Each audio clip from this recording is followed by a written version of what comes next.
Hello, good afternoon. आणि आजचा video परत गुड आफ्टरनूननी चालू होते, कारण मी दुपारी हा व्हिडिओ चालू करते किंवा व्लॉग चालू करते. सो आत्तापर्यंत घरातली सगळी बेसिक कामं उरकून मी आता रिलॅक्स बसले, कारण साईशाचा आता टाईम झालेला आहे, कारण 1ला 10 कमी आहे आणि ती 1:15च्या दरम्यान येते आणि बाळ झोपले. आज खूप जास्त हेक्टिक दिवस जाणार आहे, कारण माझी दोन्ही मुलं आजारी आहेत. दोन्ही मुलांना सर्दी झालेली आहे आणि मे बी सायशला सकाळी थोडंसं कोमट अंग होतं, पण औषध देऊन तिला मी पाठवले, कारण तिला स्वतःला जायचं होतं म्हणून मी पाठवले. सो आता बघूयात आल्यावरती तिची काय कंडिशन राहते, की जेवतीये का नाही जेवते, इथपासून चालू होतं. तर बघूयात आता पुढे दिवसभर काय काय होतं मी या ब्लॉगमध्ये नक्की शेअर करेल. तर तुम्ही ब्लॉग शेवटपर्यंत बघा आणि चॅनलला सबस्क्राईब करायला विसरू नका. हे बघा, आमची साईशा आली आहे शाळेतून, रेडी पण झाली आहे.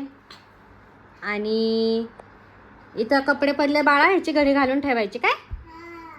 आणि हे बघा, हा रडतोय कारण त्याने जो केसाला क्लिप लावले स्वतःच्या, तो त्याला खायचंय म्हणून रडतोय आणि तिला ढकलते. ते बघ बाळा, नो इकडे बघू दे. हे बघ, हा जो क्लिप लावलाय ग्रीन कलरचा, तो त्याला खायचा आहे. सो त्याच्यासाठी एवढे त्याचे रडारड चालले.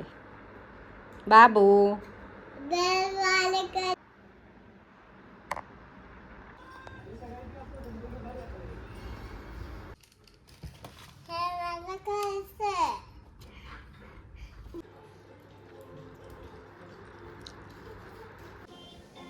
हॅलो. तर आत्ता वाजलेले आहे रात्रीचे 8:15.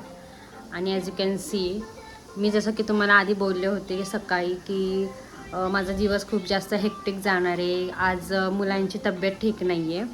सो मी खूप घाईघाईमध्ये स्वयंपाक केला आणि खाली थोडा वेळ ह्याला घेऊन गेलेली, पण त्याचा आज काही मूड नाही आहे. आणि ॲज यू कॅन सी त्याचं डोकं पण खूप जास्त असं गरम लागते जरा जरा. आणि मी आत्ता आवरलेला स्वयंपाक आत्ता करते आणि साईशा बाहेर खेळायला गेली आहे आणि हा शिट्टीला घाबरला.